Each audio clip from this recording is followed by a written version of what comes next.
Hello everyone and welcome to this evening's PostgradUSA webinar. We are so glad that you were able to join us this evening. My name is Holly Haig and I am the Advising and Events Manager here at Education USA and the US-UK Fulbright Commission. Just before we get started, I'll kind of introduce myself a little bit more. So I guess kind of my personal relationship with studying in the US comes from me doing my undergraduate degree in the US, so I can really vouch for the value in studying abroad, and particularly studying in the US as a British student, to all of you who are interested. So essentially tonight we're going to give a brief overview into the choosing process of finding a program that suits you in a university that interests you. We're also going to talk about funding opportunities and indeed putting together an application to study at a US institution. At the end, we will have a Q&A session, so if anything is unclear or you have additional questions, we will open the floor to those. But I would encourage you to only ask questions in the Q&A box at the end and hold those to the end, because some of your questions may well be answered throughout the presentation. And I'm really delighted that I'm joined by my colleague Angelina, who I'll introduce later on for the Q&A, and she represents the Fulbright Awards, and so she'll be able to answer any specific questions that you may have relating to the Fulbright Awards. Another piece of housekeeping is that we will be recording this webinar, and so don't worry too much about frantically making any notes, because you'll also be getting a copy of this webinar over the next week or so in your email. Great. So just before we kick off and dive into some of that content I was talking about, I want to give a brief kind of context about who we are and the services we offer and some of the work that we do. So we in my role, I kind of represent Education USA, which is housed here in the UK at the US-UK Fulbright Commission. Now, the US-UK Fulbright Commission was established over 70 years ago, just after the Second World War, by Senator Fulbright, who believed that the best way to avoid a Third World War was to encourage cultural and educational exchange and understanding. And so he founded the US-UK Fulbright Commission as a means of doing that. And we're a non-for-profit organisation jointly funded by both the US and UK government to promote peace and intercultural understanding through educational exchange between the US and the UK. So how do we promote educational exchange here at Fulbright? As I briefly mentioned just before, one of these is through the Fulbright Postgraduate Awards. And so we do that by offering scholarships and funding for postgraduate study and research in the US and the UK. And the kind of side of that I represent is through our Education USA advisory service. So we are the official source of information to do with US study and US higher education here in the UK, and we offer free, unbiased information and advice to help UK students in applying to study in the US. And so we're part of a global network of around 600 advisors in 400 centres across the world. So if it is your dream or your goal to go over and study in the US, that is something that we are here to help you do. So with all of that in mind, why might you be interested in studying in the US? And we're just going to play a quick video just to get you kind of thinking about some of those reasons and get you into the sort of US spirit. So I'll just play that now.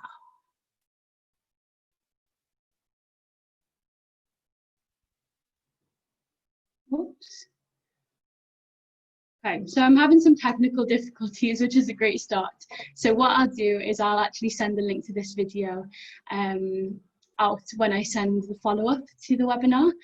But it's just a great way of kind of exploring your horizons and kind of getting in that US spirit, widening your worldview, experiencing another culture, getting to know the active campus life, that kind of thing.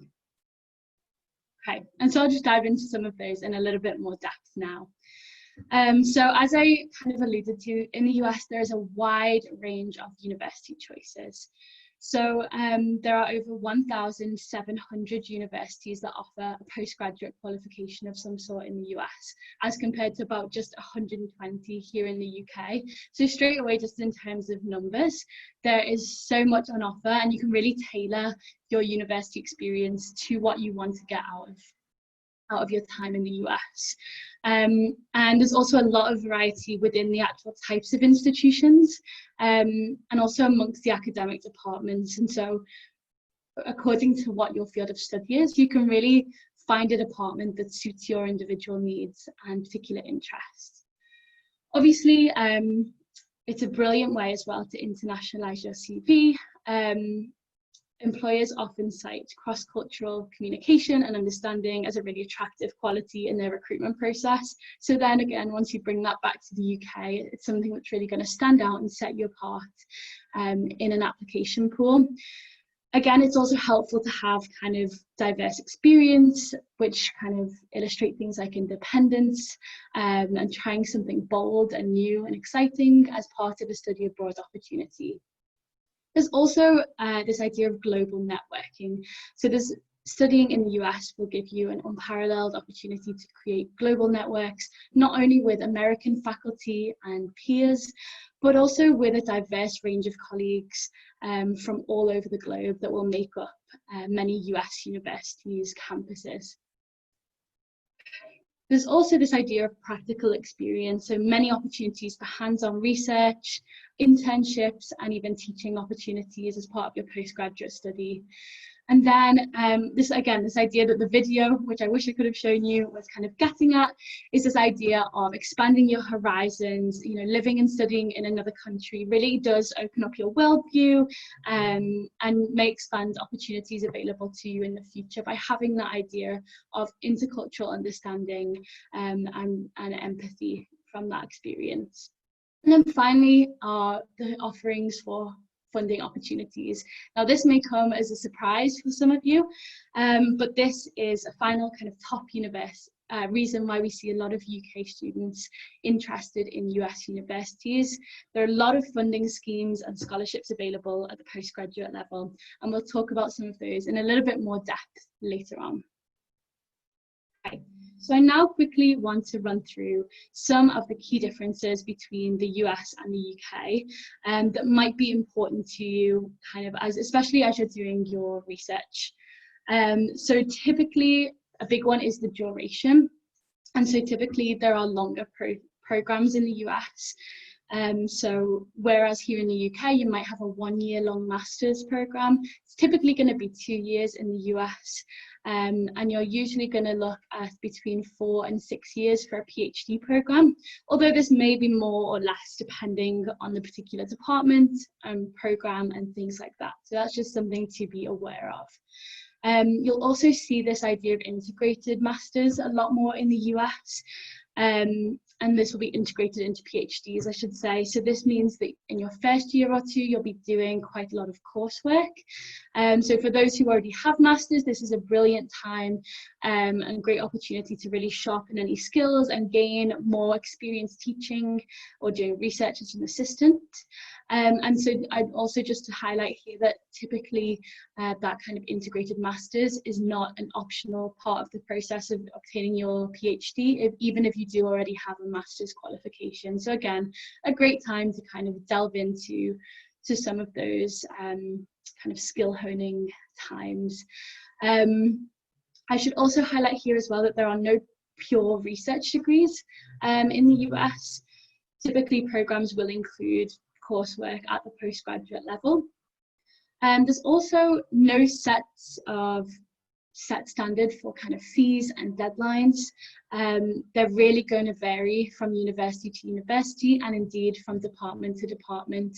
So as you're doing your research process, that is something you want to be really careful to look out for and be kind of very vigilant when you're applying, because you don't want to miss any of those deadlines or be kind of surprised by a fee that you weren't anticipating. Also, postgraduate programs are organised primarily by the department, not by a particular supervisor. So this is kind of important because you don't necessarily need to know who your supervisor will be or know them personally beforehand, since some programs are more interdisciplinary, which might mean that you're working with multiple supervisors or even a committee of supervisors.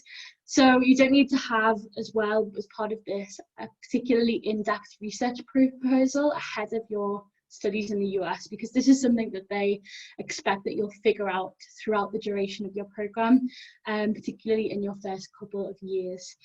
And I should also highlight that law and medicine are both studied at the postgraduate level for those who are interested in those particular subjects. Okay, so I'm now going to run through a brief timeline of what to expect in terms of putting together an application and making sure you're prepared for US study. So we typically here at the Fulbright Commission recommend that you spend somewhere between 12 and 18 months before enrollment researching universities and particular programs of interest to you. Around 10 to 12 months before you'll enroll, you'll also then finalize a selection of where you'll actually apply from that initial research. And around the same time, you'll want to be taking any required admissions exams that each department or university might be asking of you. And then begin your applications. And as you can see on the screen, we typically recommend that you apply to somewhere between 4 and 6 universities, both from a kind of time-consuming point of view and also a cost point of view. We think that's a realistic amount. So yeah, about 8 to 10 months before you plan to enroll, you'll start to put together an application, and then you'll submit according to those individual university and department deadlines, which they'll typically have quite clear on their website. Around 4 to 7 months beforehand, in the springtime before you enroll, you will then expect to hear back admissions decisions from the different universities you applied to, and then based off where you're accepted, you'll then notify universities of your decision, and you'll then start to apply to for a visa about 1 to 3 months before you plan to start your studies. You'll then take a look on our website for lots and lots of pre-departure information, from travel to finding accommodation, and there's lots of great tools on there that you can refer to. And then you will go off to the US and begin your studies. This will typically, just to flag here, be a little bit earlier than we're used to in a UK context. So you'll usually be starting sort of mid-August time, early September.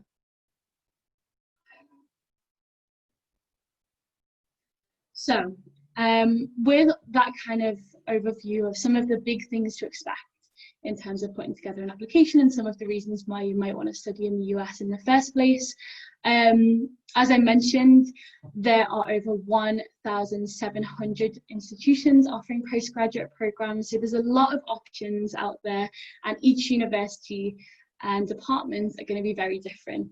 So with all of that in mind, how do you actually go about narrowing down where you might think about applying to? Okay, so a term that we focus on a lot here at the Fulbright Commission is this idea of fit.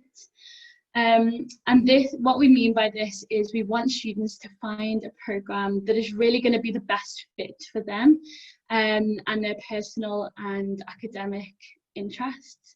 So this will involve not just looking at universities that you've heard of straight away, or universities that you've heard mention of in Legally Blonde, or the ones that fall right at the top of all of the rankings. Instead, you're going to kind of think a little bit beyond that and have more of a reflection on which factors are most important to you to gain out of your postgraduate experience in the US. And so this might have to do with, you know, types of programs and departments. It might have to do with location in the US and the availability of funding. And so really, we encourage you to begin at the beginning of the research process, thinking of factors that are most important to you and broadly prioritize them. So, you know, what kind of culture do you want within the department that you're going to be studying in? Would you like it to be more competitive or more collaborative, where you're having a lot of face time with your colleagues and with your professors?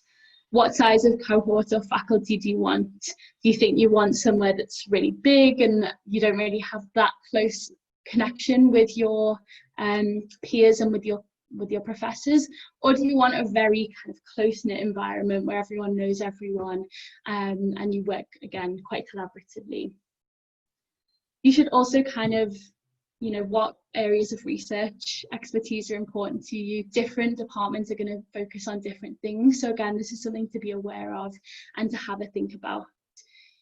But then you also might have things like, are you trying to save some money and be a little bit more frugal? Perhaps living in an urban place will be, you know, will almost certainly be more expensive than somewhere a little bit more rural or off the beaten track. So those are, again, things that you might consider. If you don't like the winter, perhaps the Northeast is not the best place for you with its snowy winters.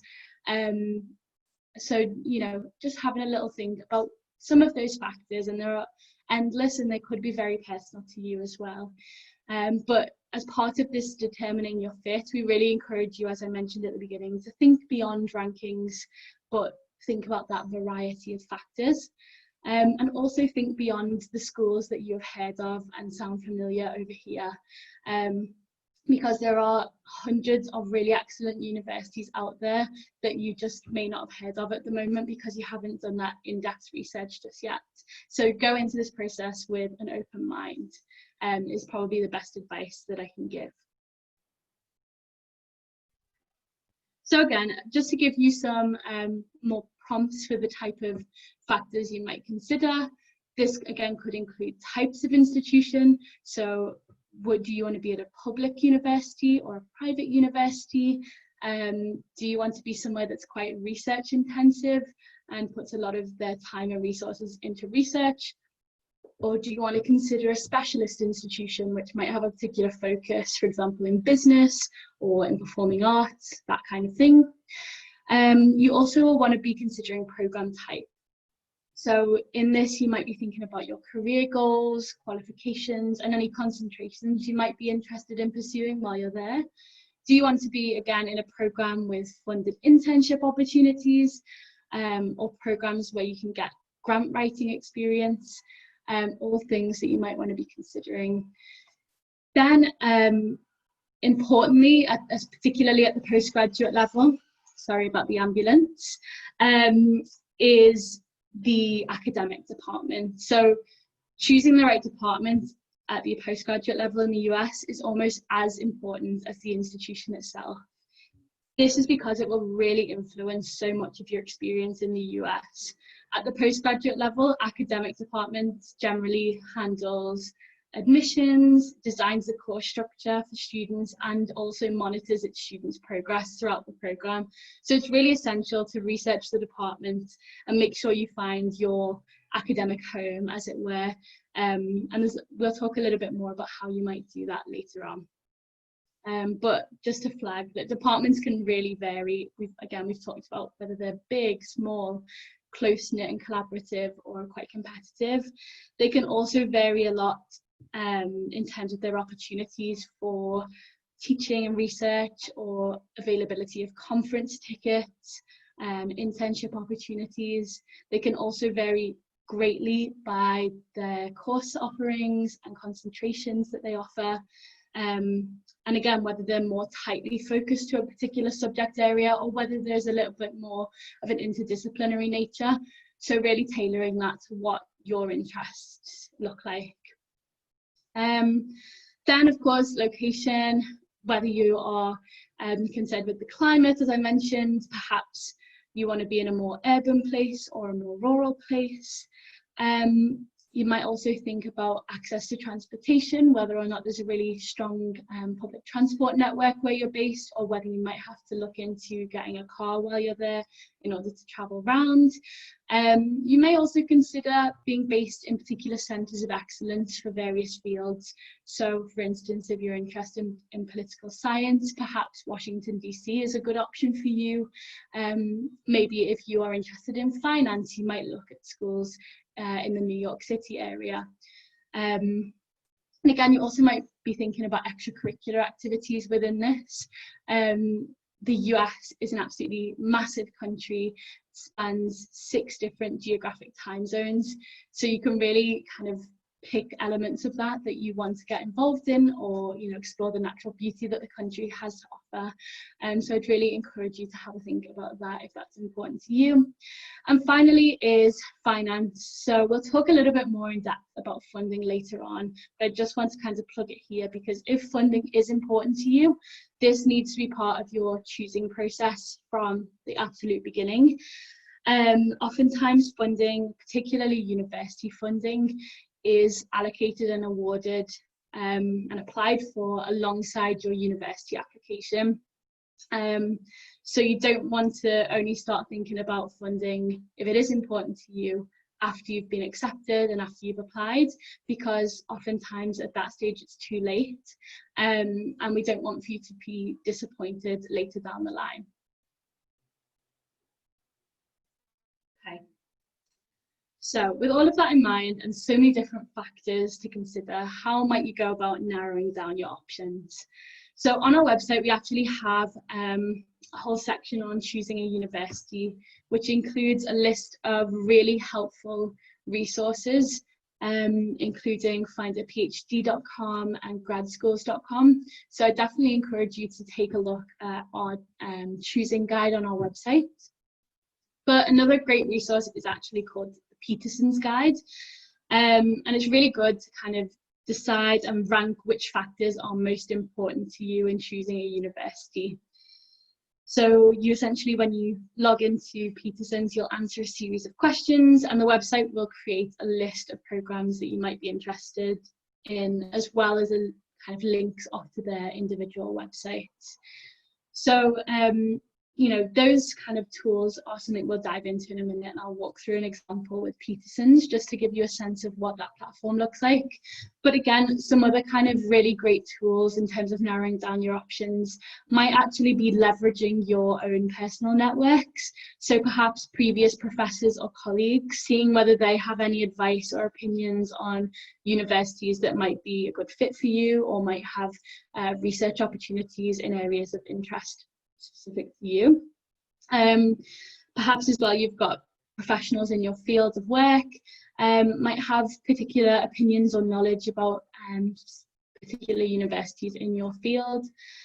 And then something that I would really recommend is having to think about the work of scholars that you have previously read, perhaps as part of your undergraduate degree, or another degree that you've done, a master's, for example.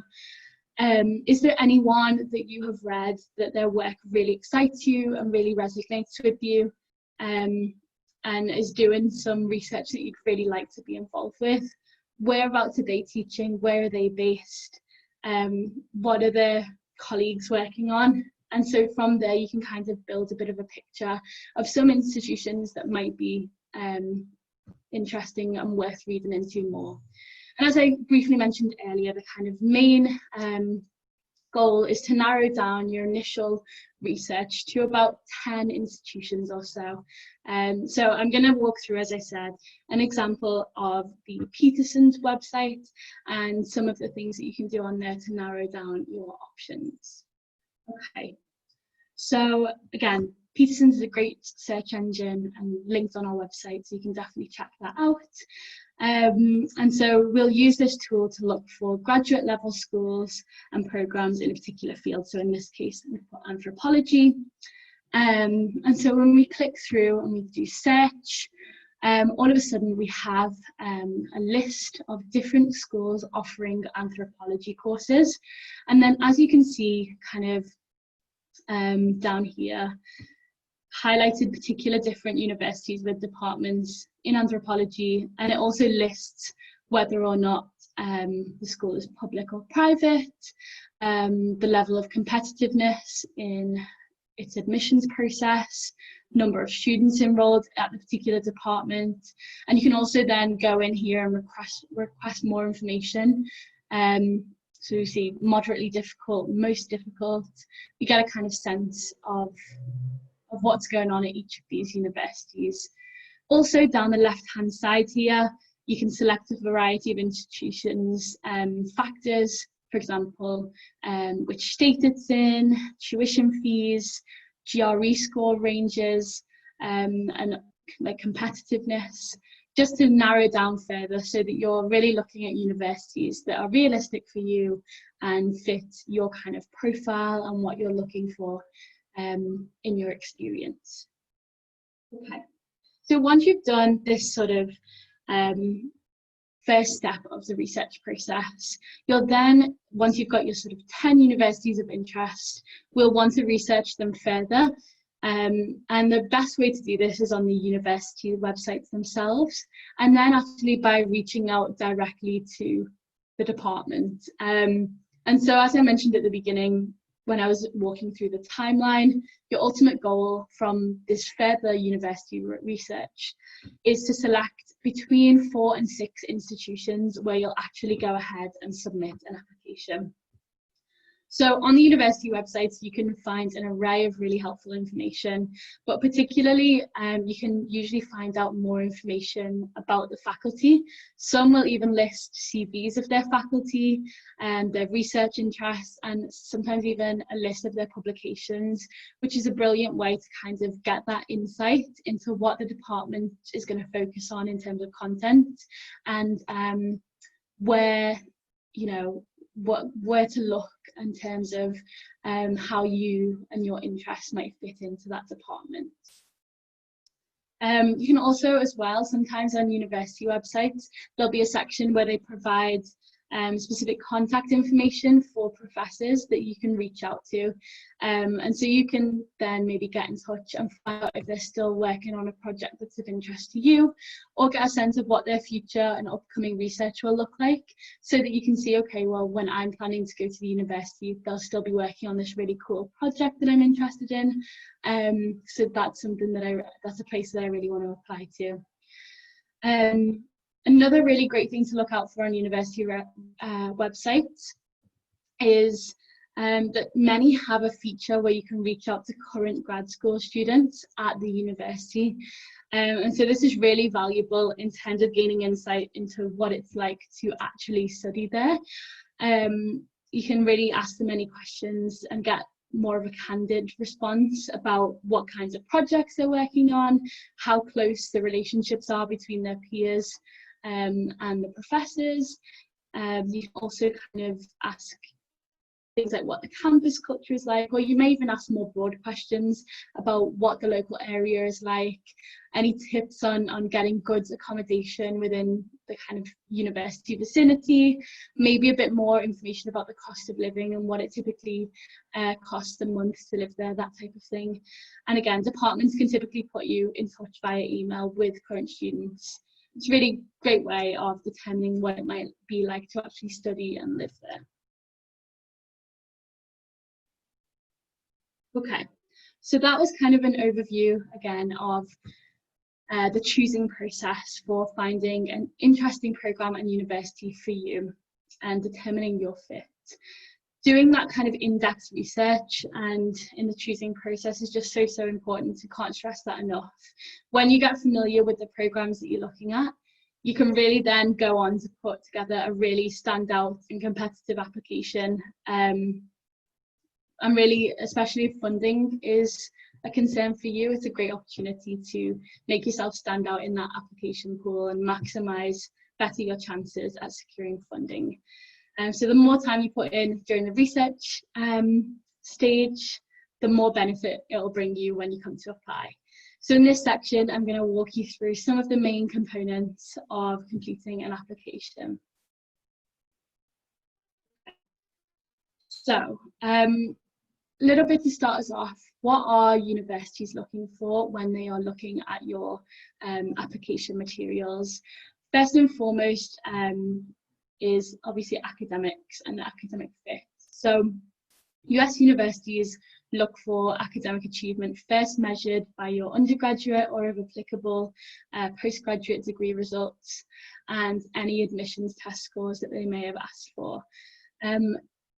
On the whole, most US universities will be looking for at least a 2.2 on a bachelor's degree. But again, if there's any kind of lack of clarity, you can always contact individual departments and programs about whether your qualifications will be sufficient and whether you'd be considered for admissions on the basis of them. Typically speaking, most universities won't have kind of strict entry requirements in the way that UK universities will often have, but you should be able to gain a kind of approximate idea of whether your academic profile is roughly in line with the usual applicants or admitted students. In terms of this idea of fit, we talked about it earlier on, but then there's also this idea of academic fit. So this is also a really important part of what they're looking for. They want to know your reasons for pursuing a postgraduate degree at their institution in particular. Why have you picked their university and how will it help you towards your goals, whether that's career or future research goals? Why have you picked their institution out of the thousands that you had on offer to you? And you, as part of that, you might wish to draw upon relevant work experience or coursework that is compatible with it, or something that really excites you about the university, which is so important, again, to have done that background research in depth. And as part of your application as well, you might also list some of your extracurricular involvement.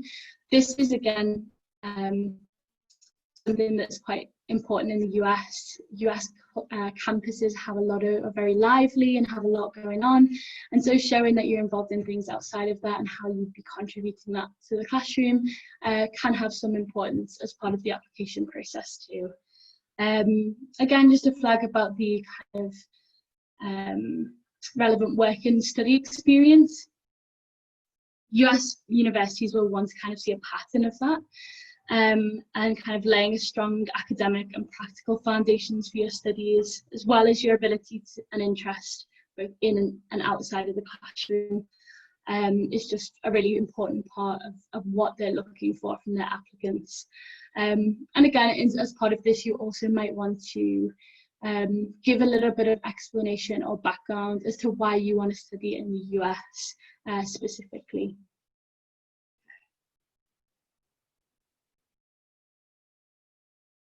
So I'm now going to talk a little bit about what do some of those physical application materials look like. As I mentioned earlier on in the presentation, there is no set standard across US universities. So this is just an idea, although there's no set standard of this is what you require at every single university, and some of the language about what these components are might vary slightly. Most applications will follow a similar format, and you may indeed be able to reuse or adapt certain materials as you prepare for each university application. But yeah, just to flag here, there's no set standard across universities, and they will vary from university to university. And again, that each university does set its own deadlines and set its own fees and application requirements. So just to be aware of that as you do your research. So with that in mind, most university applications will include an application form, which will have, your sort of basic demographic information. Some universities, again, will ask for admissions exam scores. These will be sent to the university by the organisation that administered the test. So, for example, the GRE. And again, we'll talk a little bit more about admissions exams in just a moment. You'll then have your transcript, or this is essentially kind of listing of your academic marks.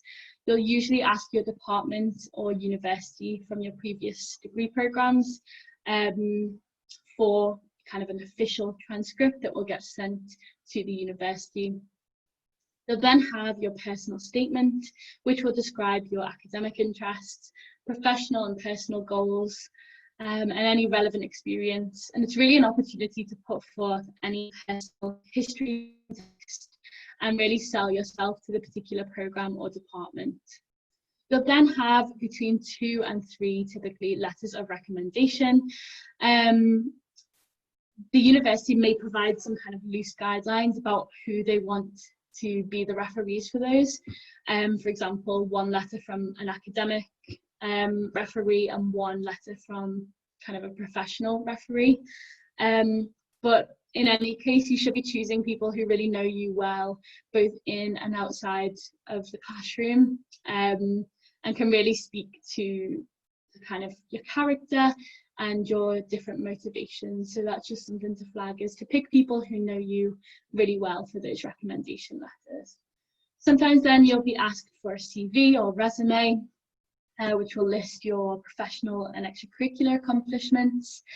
If you are doing particular courses, you might be asked to do an interview or an audition. So an interview is usually a really important part, for example, of an MBA application.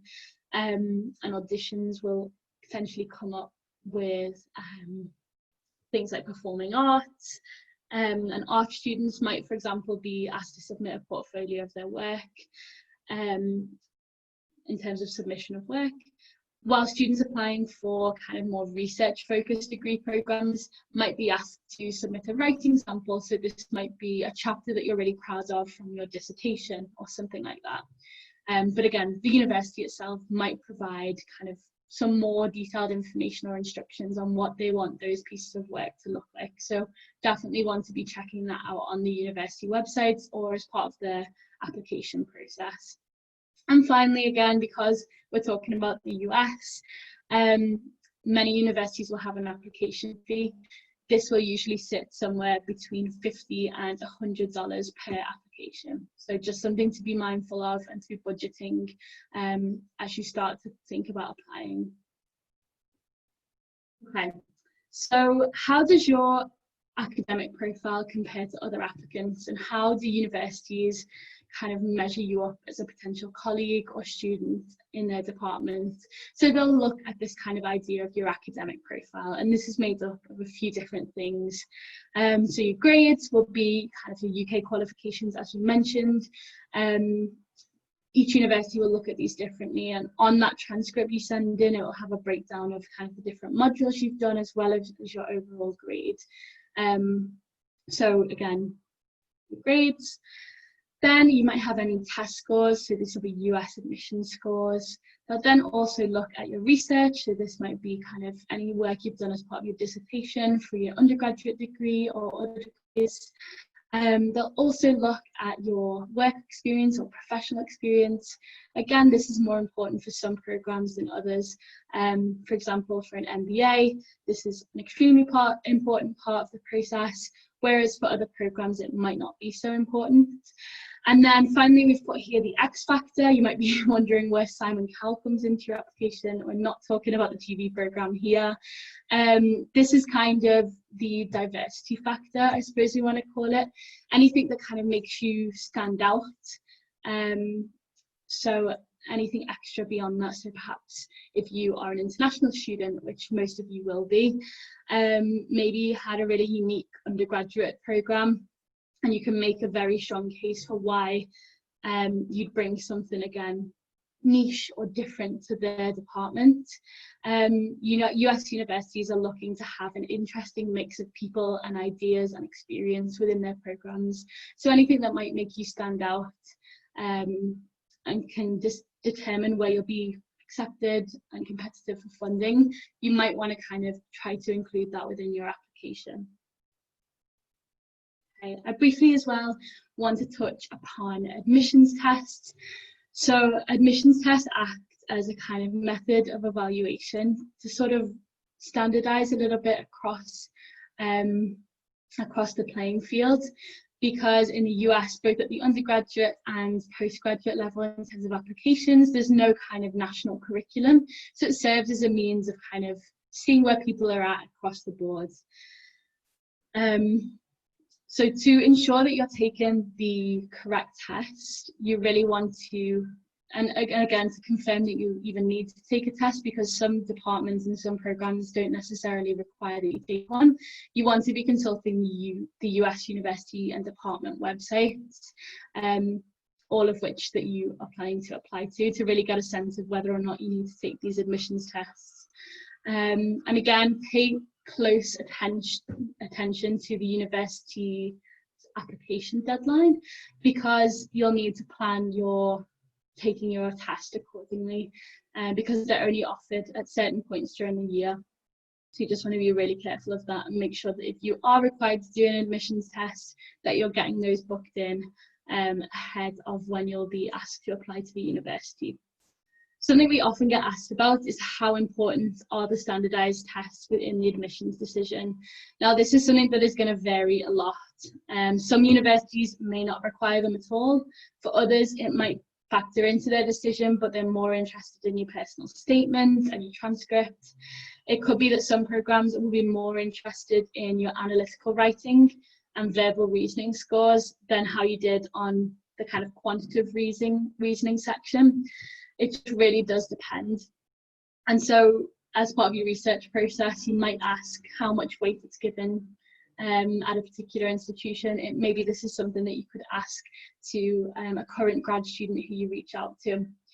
As you can see on the screen, there are a number of different types of tests, and these kind of vary according to which program you're taking. So there is the GRE, which applies to kind of most master's programs, the graduate record exam. And again, as I kind of briefly touched on, it's more kind of assessing your aptitude for more abstract thinking in areas of analytical writing, maths and vocab. But then there's also the more kind of niche testing. So there's the GMAT, which is for the MBA programs, the LSAT, which is for law or JD programs, and then the MCAT, which is for medical degrees.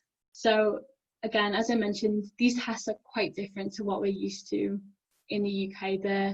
A lot of them are kind of dealing under time conditions. The tests are multiple choice, and they're assessing these kind of more abstract and logical ways of thinking than we're typically used to in a UK context.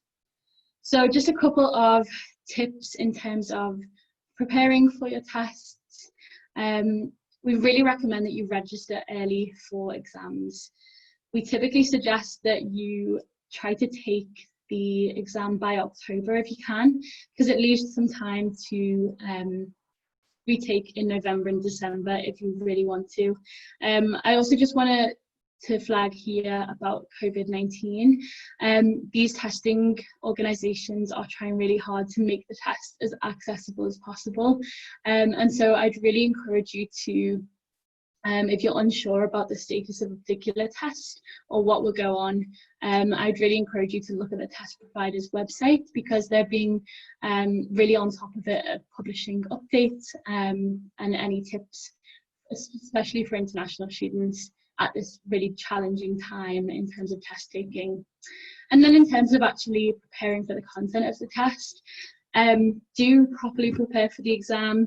There are an abundance of free materials online, and we have some links to some of them on our website. There's also loads of really great resources on YouTube and things like that, with people walking through past papers. On the provider websites, there's usually a couple of free tests as well. And then if you wanted to, and you're in a financial position to do so, you can also buy study guides online, or you could pay to have a tutor if that's something of interest to you. All right, so now I'm going to talk a little bit more about your personal statement. And this is one of the most important parts of the application. It's not like your UCAS personal statement, but it is an opportunity to really showcase what you could bring to the department and to the institution. So some universities may ask for an essay instead of a personal statement.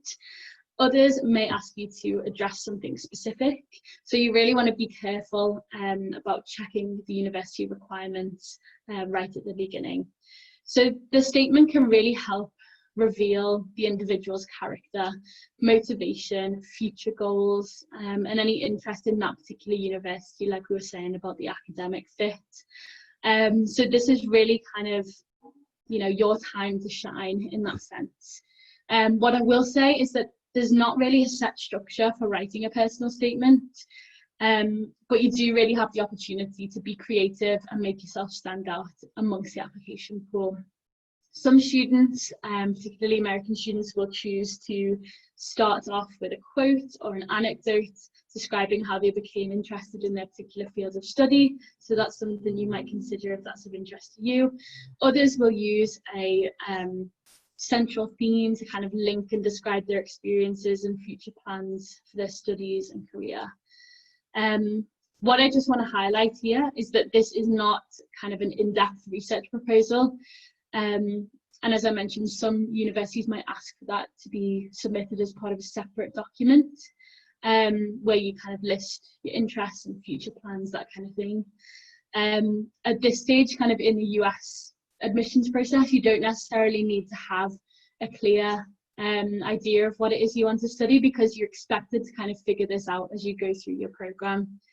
And so if you are doing a research statement, this gives you an opportunity to kind of showcase more your passion for the field, familiarity with relevant literature, key concepts, methodologies, again, why that particular university for studying those particular things. So that's just kind of to differentiate between the personal statement and the research statement. Okay. We've then got the letters of recommendation. As I mentioned before, you'll likely be required to gather between 2 and 3 letters of recommendation. And you want to be asking a variety of people who know you really well. And again, the university might be quite explicit or provide some loose guidelines around who they want to give those references. So 1 academic referee and 1 professional referee. So just be aware of that as you start to think about who you might ask to give these letters of recommendations.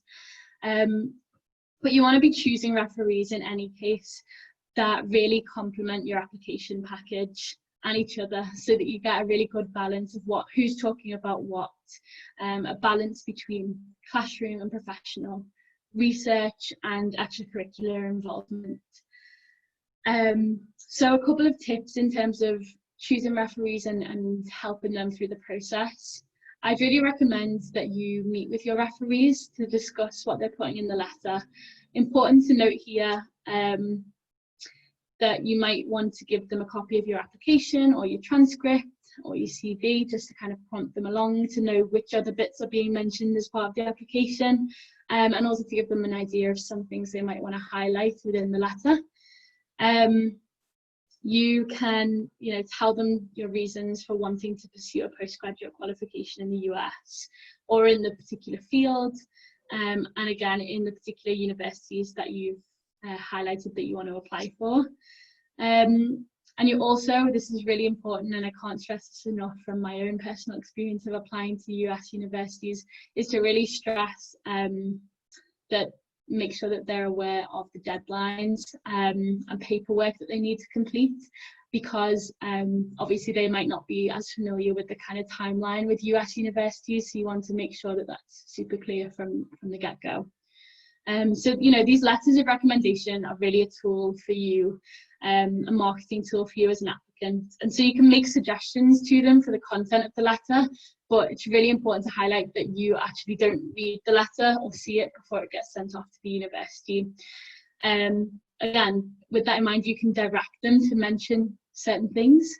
You might want to talk to them about your ability to succeed at the postgraduate level, any observations that they've had about your performance, your ability to positively contribute, or any leadership abilities you might have, as well as your passion for your subject of choice. But above all, I'd really recommend that you encourage your referees to not be too modest or restrained. We Brits are very good at exercising British reserve, But you just want to be thinking that American referees tend to write in a very enthusiastic tone, use positive and descriptive language, and really do discuss the applicant both in terms of how they are in the classroom and outside of the classroom. So you just want to be bearing in mind what will be written about your American counterparts when preparing your UK referees to write their letters as well.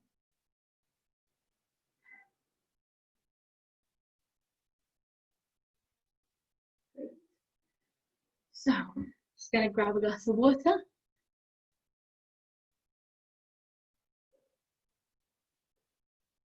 Brilliant. So that kind of wraps up our section on putting together an application. We're now going to move on to funding your studies and finding those funding opportunities. Funding is one of the top things that we get asked about by students. And I think there's a really big misconception that the US is always a more expensive option. But I want to kind of dispel that myth a little bit whilst also being quite upfront about some of the costs and things. But the good news is that there is a significant amount of funding available on the postgraduate level, particularly if you are willing to be flexible and really do go into the process of choosing a university and researching with an open mind. So let's jump into it.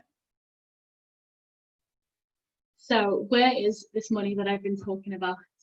There are four main types of funding that we typically point students towards. And we just kind of from this slide, I'd highlight that US university funding and external funding bodies are kind of probably your preferred options because these usually don't need to be paid back. So just to kick us off, kind of personal and family funds. In the US, there's a real culture of saving and paying for university in a way that doesn't really exist in the same way here in the UK, especially within our loans-based education system. In the US, education is seen to be something that is strived for and valued along the way. So there's this real expectation that you, or if you're in a position to, your family, will make some kind of contribution towards your studies. Now, moving on to US universities themselves, this is kind of the best resource for funding, and it will likely be from the US university themselves. And there's two most common types of university-based fundings, which are listed on the screens. So the first one is fellowships, which are kind of outright grants to allow the recipient to focus solely on their own work and research. Then you also have assistantships, which are offered in return for services provided to the department by the student, essentially. So this might be teaching an undergraduate course, it might be doing research alongside a professor or on behalf of the department. It might be lab supervision or working in a campus office. And as a result of doing this work, you might, in exchange for that, receive a fee waiver at the university. You may, on top of that, also receive a stipend, and even sometimes on top of that, you'll have your health insurance covered. So it really just does depend on, you know, the university and the department, and it all depends on available grants within the field and the departments that what they're able to meet. So with that in mind, that is why it's extremely important to kind of ask those questions throughout your research process and ask about this kind of funding when you're choosing where to apply. In general, more funding is available for PhDs and students in a research-focused master's than for more professional degree students. But again, it also does depend on the subject area, and it varies quite a lot. So the sciences tend to receive slightly more funding than humanities, but that's not to say that there's not funding available for the humanities. It's just about finding it. Another thing to note about assistantships is that they're renewable year to year. So that will just usually depend on the student maintaining certain academic standards, but the terms might vary slightly from university to university. And so when you're looking for funding at the university level, we will kind of talk about this in a bit more depth later, but you want to be checking with multiple different offices about funding opportunities and the application process.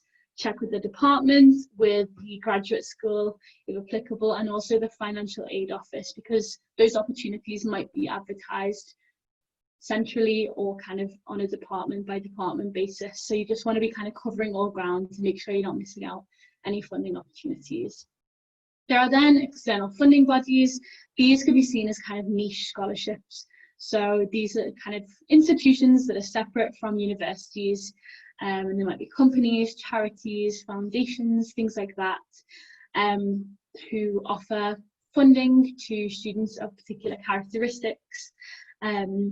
So yeah, we'll talk about that later on.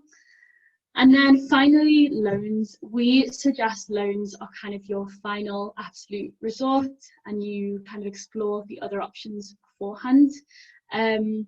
Most US loans lenders will kind of require a US co-signer or kind of a US citizen in order to take out a loan. So most UK citizens will take out private loans from a UK bank if they are going to go down the route of taking out a loan, but you want to be really careful with the terms and interest rates, because these tend to be high and have really long payback times, so you might actually be paying your loan while you're doing your studies. So just something to flag. But I would also note here, if you are a dual US UK citizen, you can take out a loan from US lender and apply for US federal loans through FAFSA. So if that is your situation, that might be more of a viable option than if you are just a UK citizen. Okay. So another thing you might want to consider is a funding strategy to try and lower and manage the cost of attendance at a US institution. So there's kind of three main points that we tend to recommend.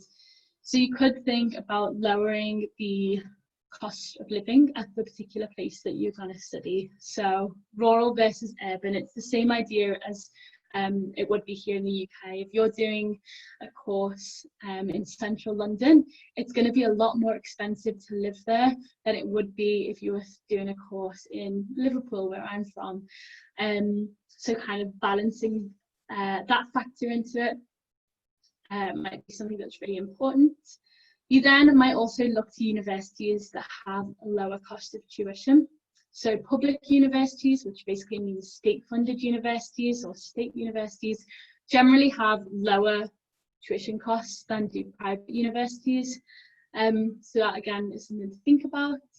And then finally, you could look for university funding and whether or not that's on offer, as we've just mentioned, at particular universities. You also, within university funding, might be a little bit more entrepreneurial and creative. So if you've got a piece of really interdisciplinary research, might you be able to ask another department to fund part of your studies and be funded by two different departments on campus? Something to look into and a question to ask there. I'd also caution, just on this funding strategy, that you might not necessarily be able to use all three of these strategies in one go. You might find that, you know, universities with a lower tuition rate might have fewer funding opportunities on offer, and vice versa. So just really being aware of the different factors at play can really help you in terms of putting together a funding strategy. So just to kind of give you a bit of an example of this, I've got two universities up on the screen, Boston University and the University of Massachusetts, both of which are located in Boston, Massachusetts, as the name suggests. So just as an example, Boston University's graduate fees within the Department of Education and Human Development come to over $72,000 a year, with tuition and other fees included. Whereas just down the road at UMass, a very similar course would cost about $25,000 less than this. So, you know, same city, great variance in tuition and fees. So we'd really recommend you to go into this with an open mind and be flexible about, you know, where is going to be realistic financially for you to be.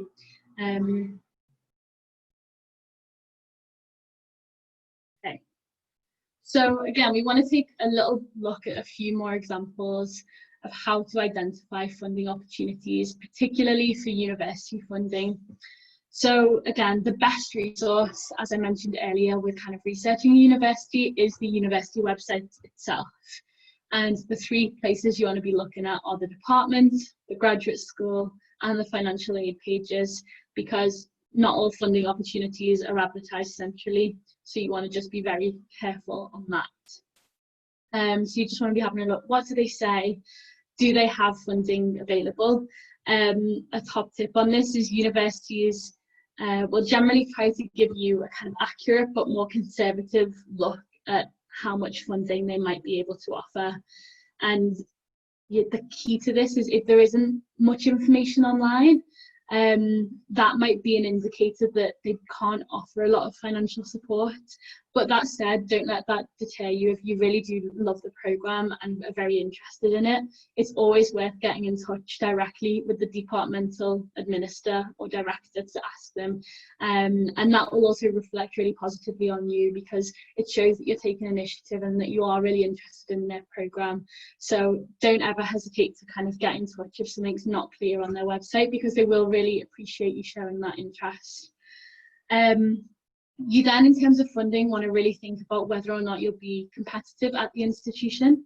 So you might ask students, like current grad students, how competitive funding really is, how many assistantships there are on campus and what they involve. You know, get the inside scoop on what the work-life balance looks like as a grad student at the university. And then you might also ask kind of, are there any additional application materials I need to put together in order to be considered for an assistantship? You might automatically be considered at some universities, but elsewhere applicants might need to have an additional resume or a particular essay stating why they'd like to pursue a particular assistantship. So we're just going to run through a quick example of some of the things that you might look for on a university website to kind of point towards some of these funding opportunities. So here I have a screenshot from the Department of Political Science at the University of North Carolina, Chapel Hill, which is a top public research university.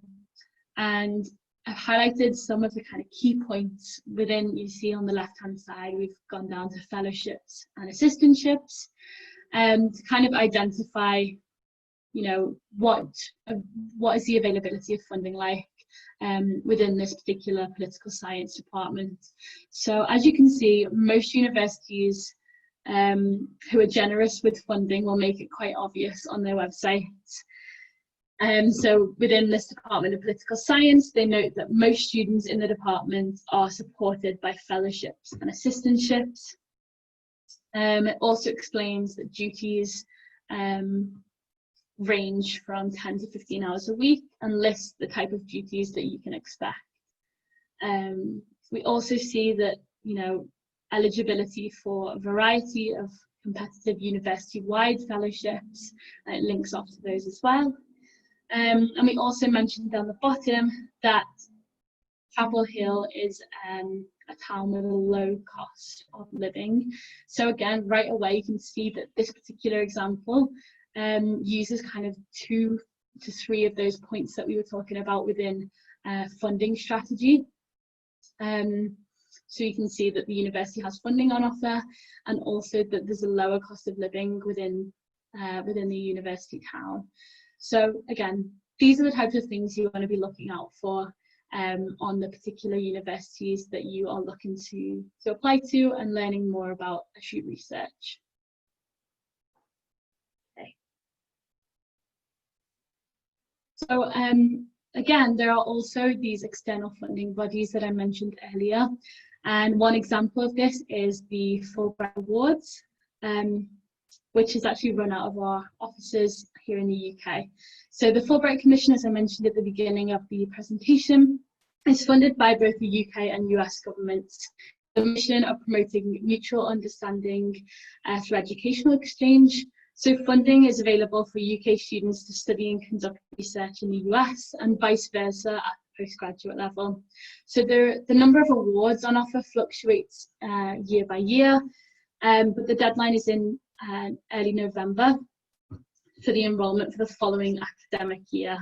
So there are a variety of awards on offer, some for the first year only, other partner awards are fully funded, and you can check out more information on this on our website.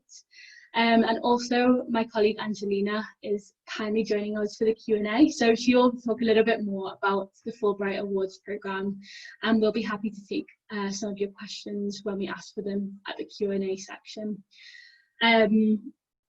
Again, in terms of other resources for exploring other external funding scholarships, again, on our website, we have kind of links to online scholarship searches, which is listed within our postgraduate guide, as is a lot of information that I've talked about today. And it can really be a great resource to help narrow down thousands of scholarships available based on kind of country of origin, field of study, and allow you to find out more information about the eligibility criteria. You'll then want to refer to the funding body's website for any information about the application process and what the timeline for applying looks like. And then again, if you are on our mailing list within our Fulbright advising emails, our office will share any information that we receive about funding opportunities within those advising emails. So if you want to sign up to that, you have the opportunity to via our website after this webinar. So just to kind of highlight and summarize in terms of funding tips, as I mentioned earlier on, applying for funding often happens simultaneously to the admissions process. So you really need to begin searching for funding earlier on. Particularly to kind of avoid disappointment later on in the process. And you really ought to be willing to kind of put in the time and effort to seek out and apply for funding opportunities. Scholarships are not going to find you. You really have to find them, and you need to investigate university funding and take the time to search for the often niche external funding bodies and scholarships. Again, I can't emphasize this point enough. You should be flexible in choosing universities, particularly if funding is important to you.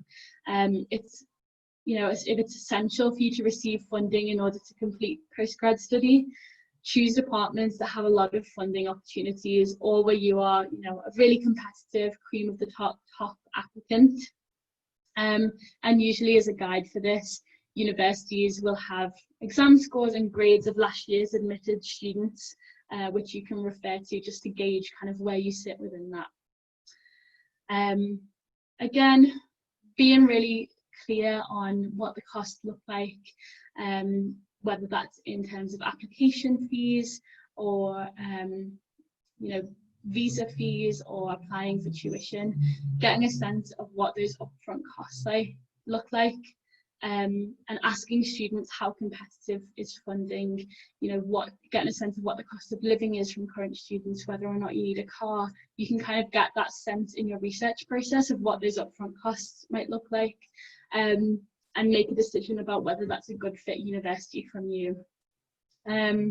Finally, financial assistance when you're actually in the US. I should note that you are, as part of an F1 student visa, allowed to work up to 20 hours a week on campus during term time and up to 40 hours a week during the holidays. So there are many jobs on campus, but this cannot be calculated as part of your visa application. So just to bear in mind, you'll need to make sure that you've got sufficient funding before you go ahead and apply for your visa, kind of ahead of starting your studies. But this might be a nice way to kind of supplement your on-campus experience and have a little bit of pocket money by having an on-campus job once you're there. Okay, so very quickly before we move into the Q&A and we have Angelina come and introduce herself and talk about the Fulbright Awards, I am now going to talk about some other ways in which we can help beyond this webinar. and ways in which we can be a resource for you in your application process. So I've talked about it a lot tonight, but the Fulbright site is absolutely the place to start this process. Up here, we have the Going to the USA section. And if you navigate down, we have a whole section of our website dedicated to postgraduate study in the USA. If you go to Going to the US, postgraduate guide can be found, and then Education USA advice. So there's also a section as well on the Fulbright Awards, which details each award category, benefits, selection criteria, and the application procedures. So I'd highly recommend, if you are left with questions and we're not able to get to them at the end of this, that you visit our website, because I'm sure that you will be able to find at least some of the answers to the questions that you are asking yourself.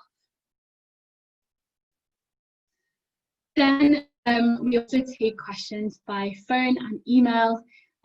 So we have an advising line that's open on Tuesday and Thursday afternoons, and you're more than welcome to ring in with any queries that you may have about the application process. And we also have an advising inbox, which we monitor every day. It is advising@fulbright.org.uk. So please do not hesitate to get in touch with us. If you have any questions as you go through the process, we are more than happy to help and be a resource for you throughout. And then finally, you lot are all already doing a great job at this, but we have a series of online events, particularly at the moment, but when we can, in person too, about studying in the US. So we hold various PostgradUSA webinars and seminars like this. And we also do have webinars with US universities on particular topics that might be of interest to you. And sometimes some fairs that are to do with postgraduate study in the US as well. So you want to be keeping an eye out on our website for any updates on events. And if you're on our mailing list, you'll also be notified about upcoming events there too. So we're now going to move into the Q&A section. How this is going to work is, if you do have a question, you could please put it in the Q&A box, because that is where I will see it. But I ask that if you do have questions, that you keep them quite broad and general, so that they can be beneficial to everyone who's tuning in. And if you do have more specific or niche questions, you can always email them, or send us, give us a call when our advising line is open. First and foremost, I'm going to have Angelina come and introduce herself in just a moment and talk a little bit about the Fulbright Awards. So if you do have specific questions about the Fulbright Awards, I'd ask that you drop those in the Q&A box now, and then we'll get to questions that aren't to do with the Fulbright Awards just after that. So Angelina, if you want to come on screen. Can you hear me okay? Yes. All good, excellent. Well, hi everyone. Thank you for joining us tonight. It's great to hear and see such a fantastic turnout. So just to quickly introduce myself, my name is Angelina Avricevic, and I'm the program manager for UK Postgraduate Awards. So what do? I basically oversee the whole process of students applying for our grants, being interviewed, being awarded our grants. A very kind of major part of my role is providing support to the students who are applying for the visa. I collect our documentation. The students who receive our grants, they apply for a very specific type of visa, which is J1, and we help them make appointments with the embassy to get those visas. So basically, I'm there for our grantees from the moment they submit an application to the moment when they pick up their suitcases to board a flight to the US. And also we're there to help you during your grant period, which is always your first year of the program, either the first one or the 2 or 3, or the first and the only one. So if our grantees have any queries, particularly grant related during their first year, we're there to help them. We also try to keep in touch with our alumni, to keep them engaged, to keep them informed. So after our grantees become our alumni, we interact with them at a slightly different level. So that's basically in a nutshell what I do. And I'm more than happy to take your questions specifically about the awards. Great, thank you so much, Angelina. That is a really helpful overview. So we do have a couple of questions that I'll go ahead and start asking, and if you do have more that come up, please don't hesitate to put them in the Q&A box to everyone who's tuning in. So one question we have is the deadline for Fulbright Awards first come, first serve? And how many Fulbright scholarships are typically offered in a year? Okay, so in terms of the deadline, no, we do have a fixed deadline. So last year was the 6th of November. We haven't opened the application cycle for the next year yet, so I can't confirm what the deadline will be this year, but you can expect it to be quite similar. So at some point in early November, we do not look at those applications as they come in. We only start looking at them when we close the whole application program of the system through which we receive the applications, so that obviously everyone is considered, everyone is given the same opportunity. We have one award where the deadline is slightly different, and this is specifically for those who are interested in MBAs or in the MBA at Harvard Business School. This is a partner award, and our partner considers only the applicants who have already been accepted to a Harvard Business School. So it's a slightly, so the deadline is normally in April, and the students have more opportunities, kind of more time to apply for that particular award. The deadline for everything else is the same, and it's normally in early November. Can you please remind me of the second question? Yes, of course. The second question was how many Fulbright scholarships tend to be offered. This question is specifically asking about the 2021 intake, but I'm not sure if that information is available just yet. So I can, it's kind of like there is no kind of, I can't, we don't have like a specific number, but we do have a similar number every year, so I can provide some sort of information. So here it is important to keep in mind that we have two kind of broad categories of awards. So we have partner awards, which are quite specific. So for example, the British Friends of Harvard Business School, which I've just mentioned, or we have a new award with Brown University, where it's normally one award. We have a group of people who apply for that award, and we select one candidate, we nominate one candidate for the award. Now, the other category, which is the most competitive, is the All Disciplines Award, which is applicable, or like the students interested in a very wide variety of courses at the postgraduate level can apply for that particular award. And that depends on our budget, and also it depends on whether our grantees receive funding from other sources, because we need to make sure that our funding is not duplicated. So sometimes we do reduce our awards. So I can say on average, our cohort, and that includes both the partner awards and the all discipline awards, is between 20 and 25 grantees per year. Great, perfect.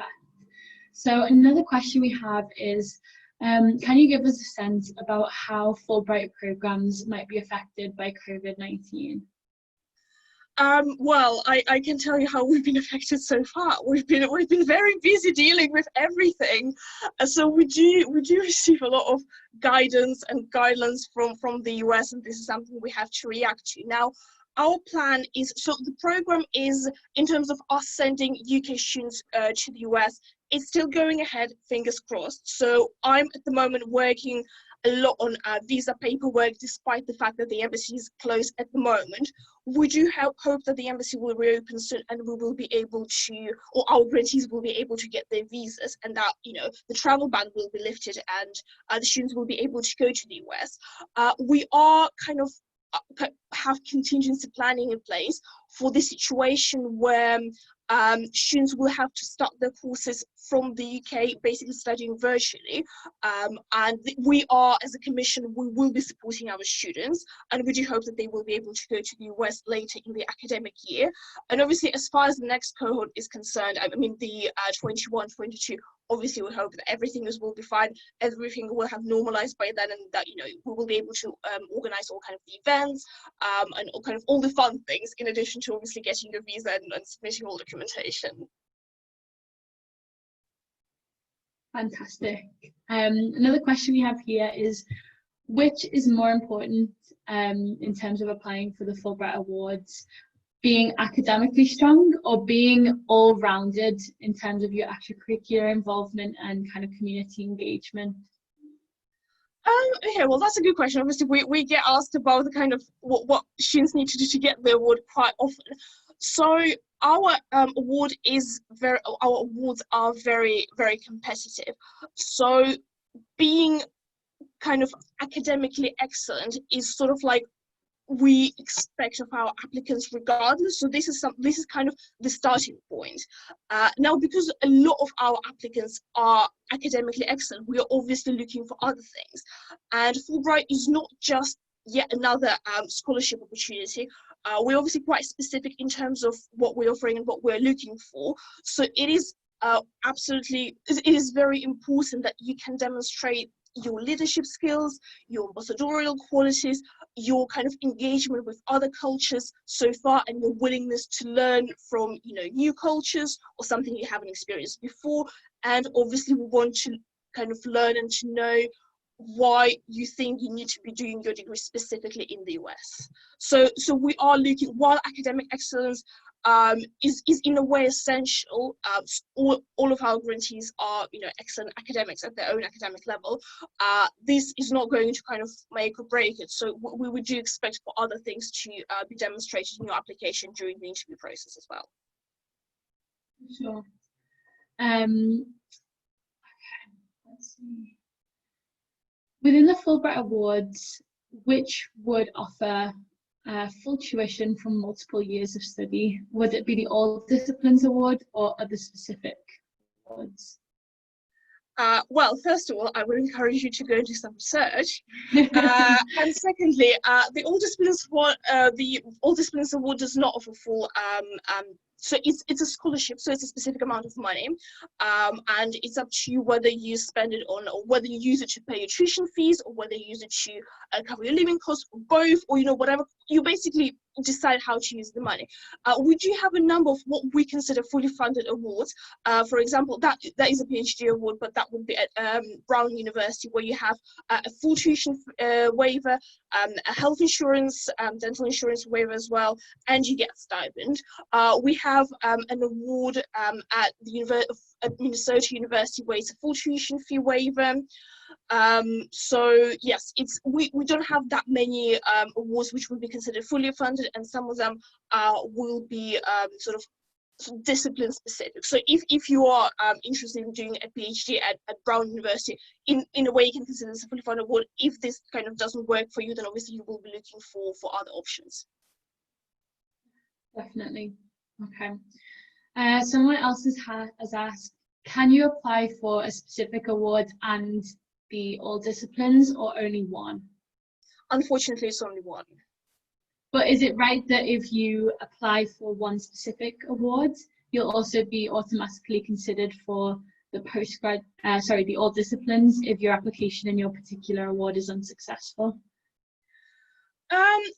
In theory, there are kind of opportunities for us to kind of be flexible, I would say.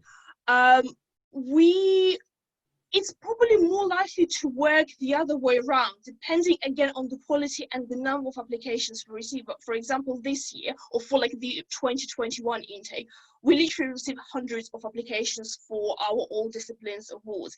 And it was impossible for us to consider the applicants who had applied for something else for all disciplines, just because we had hundreds of fantastic applications. In theory, this is something, as you know, as a commission we would be willing to do, but in practice we haven't been able to do so, simply because of the kind of sheer volume of the applications we receive. For sure, absolutely. Okay, another question we have is, do I need to receive a university offer letter first before applying to the Fulbright Awards, or is it something that's done alongside my university applications? It's definitely alongside, because obviously our application cycle starts quite early.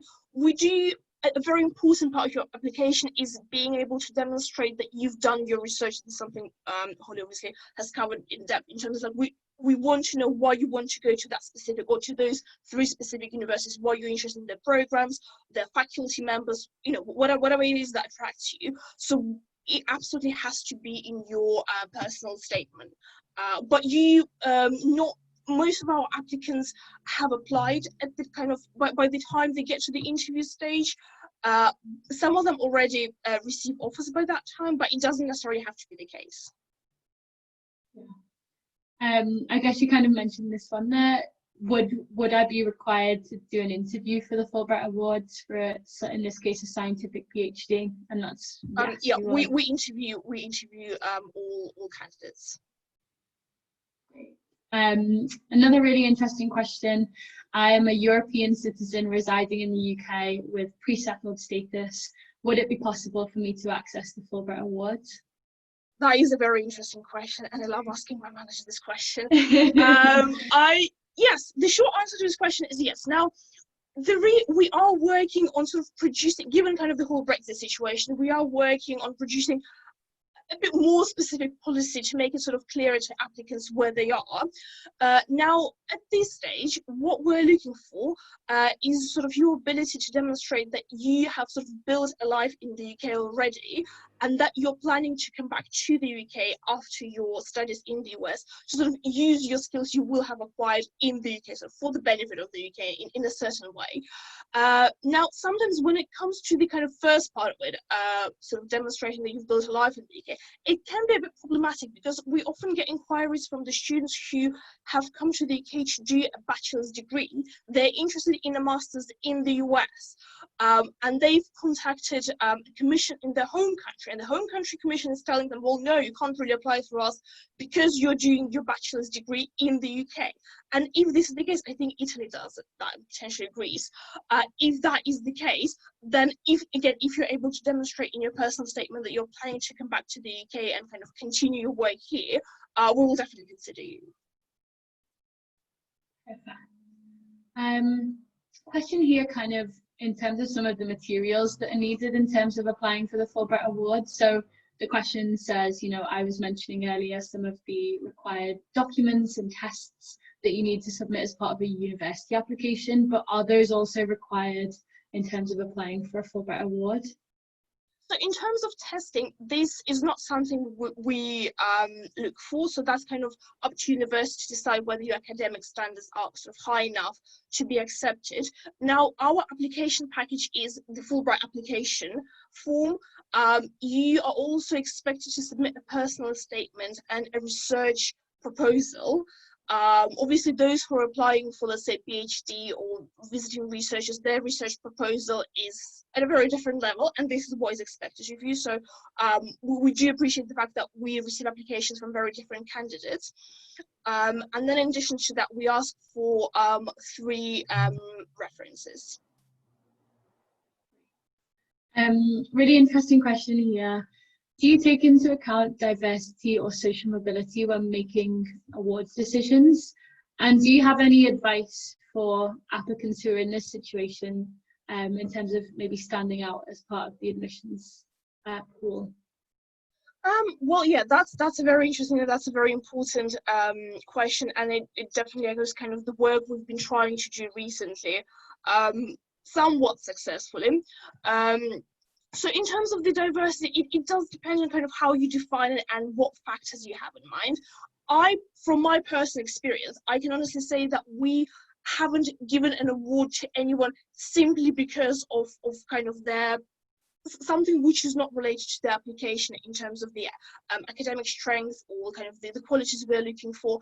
Having said that, one of our kind of key missions is diversifying our pool of applicants and primarily our pool of our grantees, and this is something we've been working towards quite actively, and we've been thinking a lot about how to develop these strategies which will kind of touch upon those applicants who very often think, oh, that's not really for me, like look at those kind of Fulbright grantees like, you know, 20 years ago, kind of, I don't belong with that.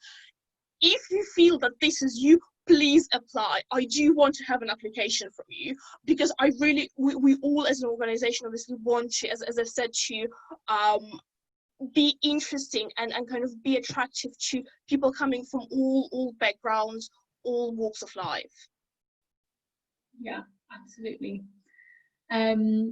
Another question we have here is, I noticed that most successful grantees for the All Disciplines Award apply around 5-ish years after leaving their undergraduate university.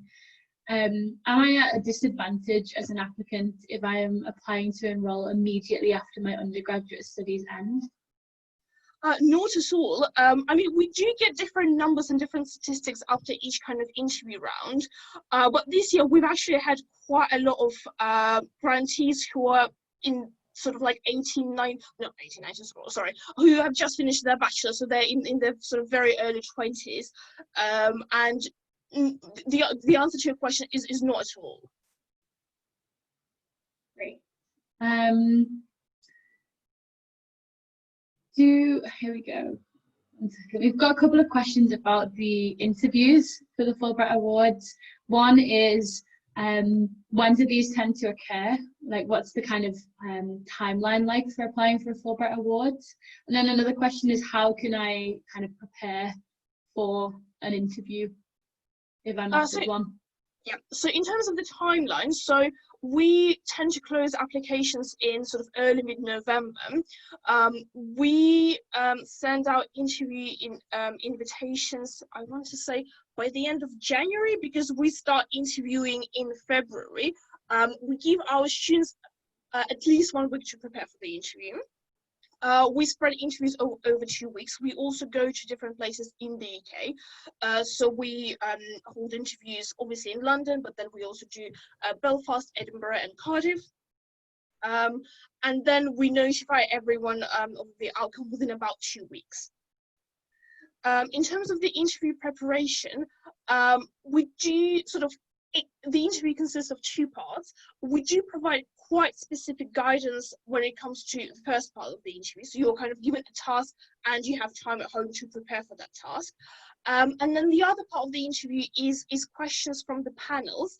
And kind of the general advice from me would be to have a look at our website, see what we're looking for, read a bit about our mission, about our vision, our values, and generally kind of think about what Fulbright means to you and why you want to do it. Basically, this is persuade us. So this is what we'll be looking for from you in the interview. Great. Another question we've got here: does Fulbright support agricultural programs?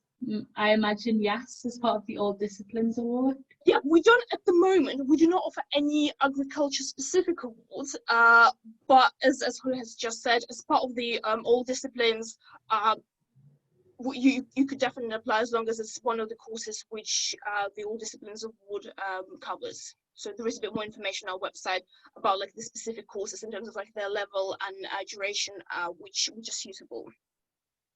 Great. Someone else has asked how many partner awards there are and whether these change year on year. In terms of number, I do not remember the exact number, to be very honest. I would say it's about 10 partner awards, or we have 10 partners at the moment, about 10, 12. Most of them award just 1 award, and they tend to change sometimes, but it's not that we have a new selection of partners every single year. We normally have sort of more like stable partners in terms of like Harvard Business School that has been on for like a very long time. We have some new awards. For example, this year we are sending our first grantee award, fingers crossed, to Brown University. I think University of Florida is a relatively new award. The new school is run every other year normally. I think we at the moment we're still in the process of renewing our awards, so unfortunately I can't really confirm exactly what we will be able to offer, but that information will be updated on the website shortly, sort of before we start the application cycle in August. Yeah, and then I guess just to follow up to that, someone has asked how many people qualify for each of the partner awards. Is it just one person? So normally, yes. I mean, we kind of review all the applications, whether it's like 10 or 100 for one particular award. But normally it depends on the partner, obviously, on what they can afford. But in most cases, it is 1 award per partner. Another question, does the All Disciplines Award mean that you can apply for any university? for the majority, I would say, it has to be accredited, and it's quite difficult to explain what exactly that means. Basically, the way I kind of navigated, I go to the university website, and most of them have an accreditation section, and I go and see kind of what is they accredited with. If you're not quite sure, you can just send them an email and say, are you accredited? And if the answer is yes, then your university and the programs are eligible for the awards. Fantastic. Another really great question. Could you please outline qualities or achievements that you look for in a Fulbright scholar? Is it subject specific what you look for, or does it differ depending on the course you're applying for in the US? So I'm probably going to kind of repeat myself in a certain way. So in terms of we're not looking for specific experiences, because as someone has already kind of raised the issue of obviously we receive applications from very different individuals, age-wise, experience-wise. So obviously we don't want to discriminate in any way. So when I say that we're looking for leadership examples, you might have worked somewhere for 10 years and you've been an outstanding leader and you've implemented all those projects and all those changes. Or you might have just finished your bachelor's and you've set up society on campus. And, both of these examples are great leadership examples. So we would not say that, the former or the latter is more important or better than the other. So leadership is one of the things we're definitely looking for. We're also looking for ambassadorial skills, because obviously we want you to be able to sort of not just absorb everything, all the good things you encounter in the US and come across in the US, but also to be able to kind of represent the United Kingdom there as well. We're looking for sort of cultural sensitivity, cultural experience. A lot of our grantees have traveled or have some international experience, whether work or volunteering, or kind of cultural exchange studies. Having said that, we do have students who are just really keen on getting that cultural experience and who have never been or have never studied abroad. So again, if you don't feel that you've had a lot of interaction with other cultures, in a way that may be a bonus if you want to tell us in your application how excited you are about kind of specific aspects of the US culture. And also, as I said, because we are sort of a US UK round award, we want to know why you want to be studying in the US. It can be the US in general, so there is something which really attracts you about this country, or it may be something very specific about your university which is available only in the US. Another question here, which I think Angelina's already answered.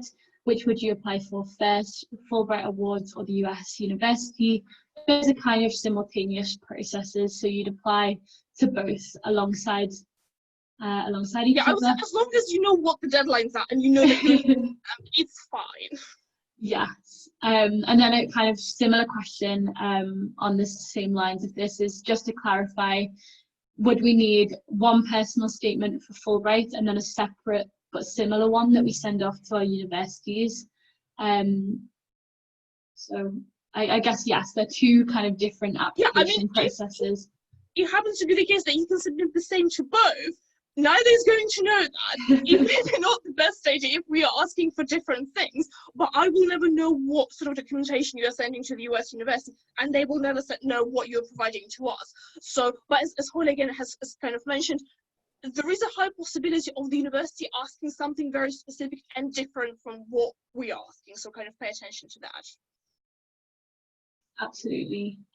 Again, we've talked about this a little bit already, but would the fact someone is not a UK national count against them in the Fulbright application? What about immigrants in the UK? Again, that's something that you would deal with on a case-by-case basis. At this stage, yes. Yeah. Mm-hmm. When you say that obviously it does depend on your sort of immigration status. At the moment, there are different categories, but generally speaking, our view is as long as you can demonstrate that you have a life in the UK and you want to use the skills you will have acquired in the UK, we will be considering you. Great. I think that is all of the questions that we've received on the Fulbright Awards. I am going to go ahead and take any that have come in that are kind of more general to US study. But if you do have more, I'm sure Angelina will stick around just for a couple of minutes if those do come through. I'm more than happy if there is anything else you would like to discuss, or what tends to happen is that if you have any questions after the webinar, our website, our email address is programs at Fulbright.org.uk, so feel free to send us an email. We monitor the inbox every day, so we will be very happy to assist you with any inquiries. Absolutely. And Angelina, I can't thank you enough for joining us this evening. Oh, thank you for having me. It's been so helpful, and I think it really does, it's really beneficial to have that kind of FaceTime with you. Right, so I'm leaving you. Well, I'm still here, but okay, no people have had enough. I can see that we're losing people, so I'm going.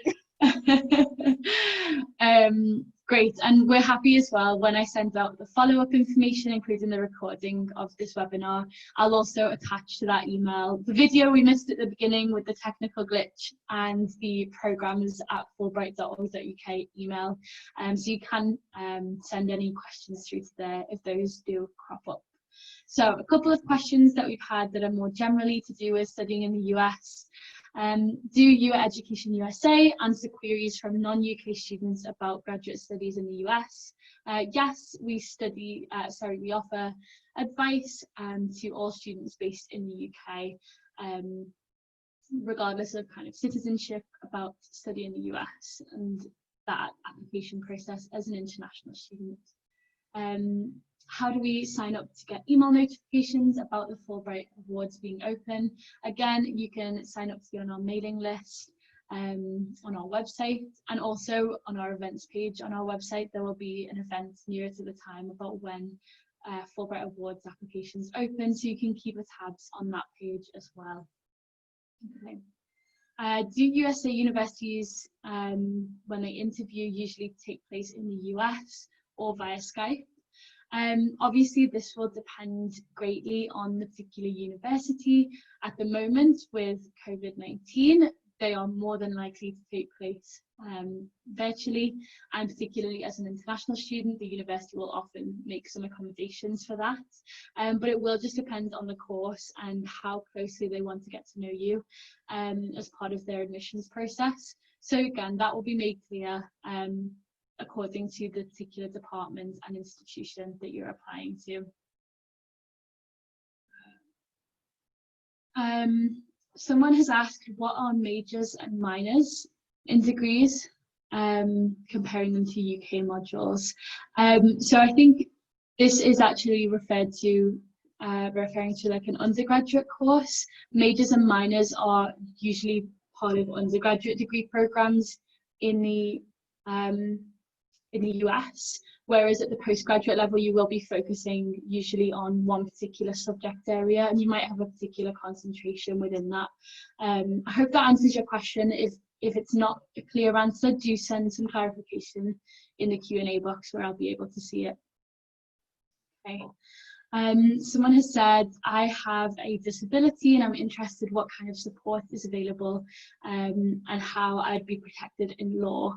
That is a really great question, and US universities will usually have a lot of information about support opportunities and resources for students with disabilities. And for example, you mentioned that it was dyslexia.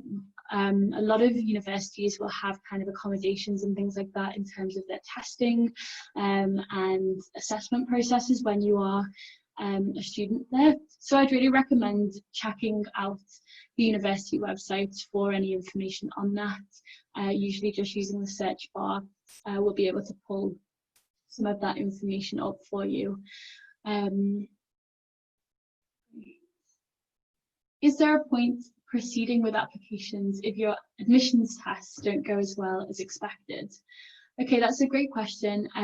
Obviously, admissions tests are just one component of the many different materials that you'll be expected to submit as part of your application. And so I would say, you know, if you have a really strong personal statement and really strong motivations and academic fit elsewhere, kind of beyond the admissions test, then you should certainly not let that hold you back from applying, because the university process of admissions is a little bit more holistic and well-rounded, and the admissions test is just one element of determining your academic fit at a university. What I would say is, if you're not too happy with your particular admissions test scores, there might be an opportunity to resit them.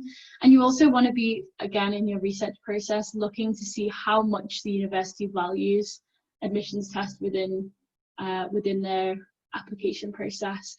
If you're doing a more humanities-based degree, maybe they're bothered mostly about what score you got within particular sections of the exam. So they might want to know what was your your writing score like, or your grammar score like, but they might not be as interested in your kind of math score.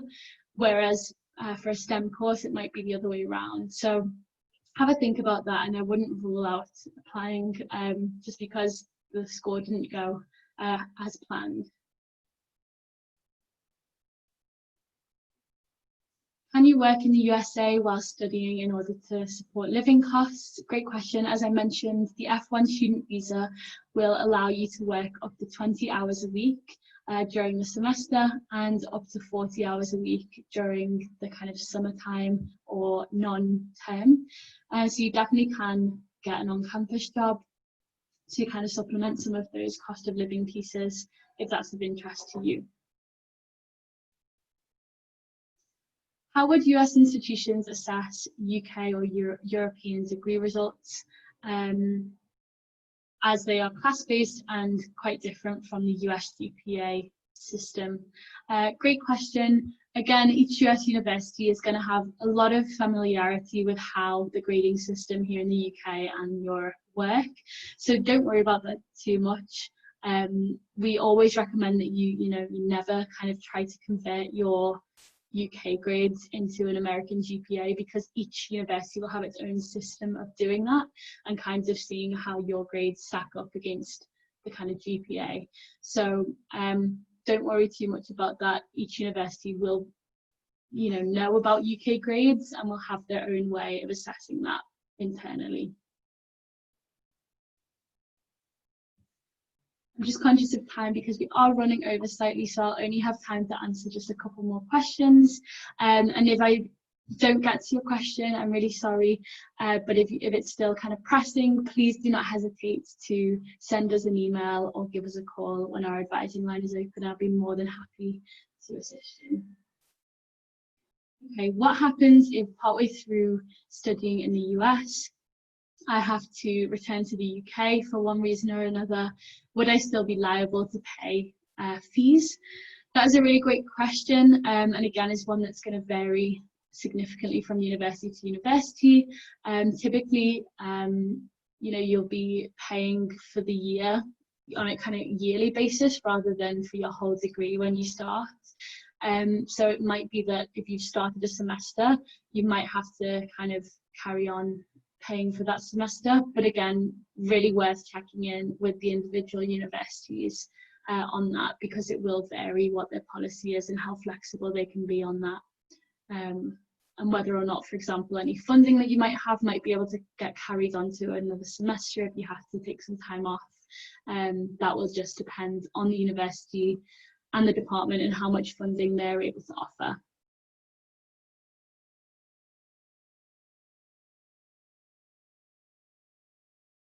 Okay, and finally, this seems like a good one to end on. Please, can you repeat the email address to contact us? So if you want to get Education USA advice, it is advising@fulbright.org.uk. And if you want to get in touch with someone from the Fulbright Awards, it is programs@fulbright.org.uk. So again, thank you so much to all of you for tuning in tonight, and particular thanks to Angelina for joining us for the Q&A. I know it's been really informative for all of us. Other than that, please do not hesitate to get in touch if we can assist you further with the email addresses I just provided, and I hope you have a wonderful evening. Take care. Bye.